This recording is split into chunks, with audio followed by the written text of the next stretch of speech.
តូរីដែលមានស្និទ្ធក្នុងអាតូធំហើយអាក្នុងតូធំហ្នឹង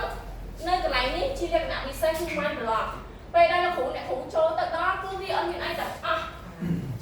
កន្លែងហ្នឹងហើយជាកន្លែងដែលយើងសរសេរ function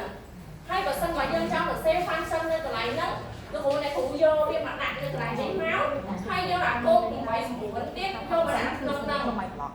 នៅពេលដែលយើងយកអាហ្នឹងដាក់ចូលគ្នាទៅហើយបានគាត់ការឈុតមួយអាគាត់ការឈុតទៅហើយគឺជា function ដែលយើងហៅថាអនុគមហើយយើងយកអាមួយហ្នឹងទៅប្រើនៅកន្លែងផ្សេងមួយដែរអញ្ចឹង function ហើយនឹងត្រឡប់ពីផ្សេងគ្នានេះកើតចឹងមានន័យថា function គឺជាការគង់គ្នារវាងប្រឡាប់ជាច្រើនដែលនៅខាងក្រោមវាហ្នឹងហើយអ្នកគ្រូ back ទៅអា slide របស់គាត់មួយវិញ slide របស់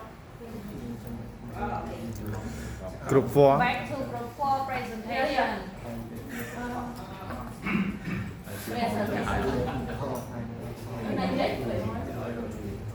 អ្នកគ្រូមើលហើយក្រុមទី5ខ្ញុំដូចអ្នកគ្រូនេះគាត់ប្រាប់អញ្ចឹងណា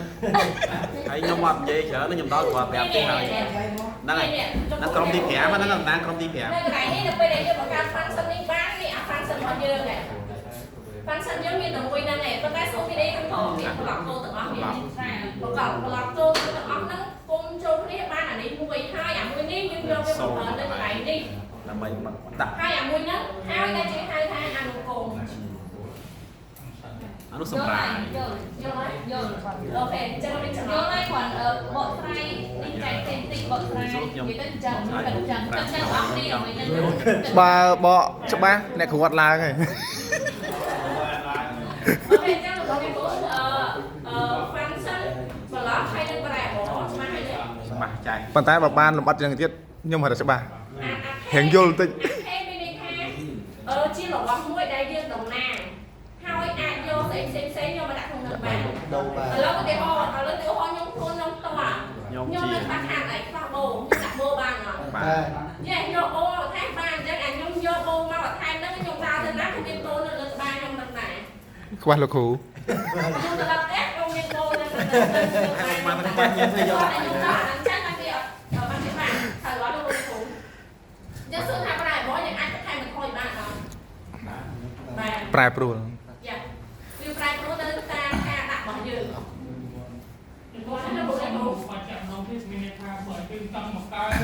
function គឺជាត្រូវចូលកន្លែង Yes បើយើងចង់បង្កើត function វាចូលនៅក្នុងកន្លែង my block ព្រោះ my block ជាអត្ថភាពដែលយើងអាចបង្កើត function បានដោយខ្លួនឯង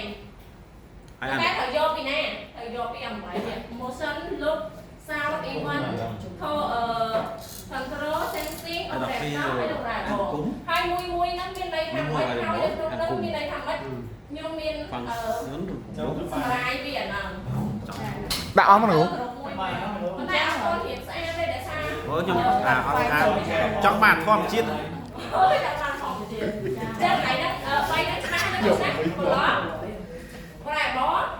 function ណាអញ្ចឹងអ្នកគ្រូខ្ញុំចង់បញ្ជាក់តិចដោយសារខ្ញុំចង់ឲ្យច្បាស់ថាតើកន្លែងនេះតាក់ទងបើខ្ញុំគិតថាអាជំនាញមួយជួរហ្នឹងវាជាប្លុកប៉ុន្តែក្នុងប្លុកមួយវាមាន function វាក្នុងហ្នឹងខ្ញុំចង់ឲ្យអ្នកគ្រូជួយសួរបញ្ជាក់ដល់ទីមួយប្លុកហូបហ្នឹងហើយមួយទៀតសម្រាប់អ្នកគ្រូតតែគ្រូគាត់យល់ថាចេះគាត់យល់ថា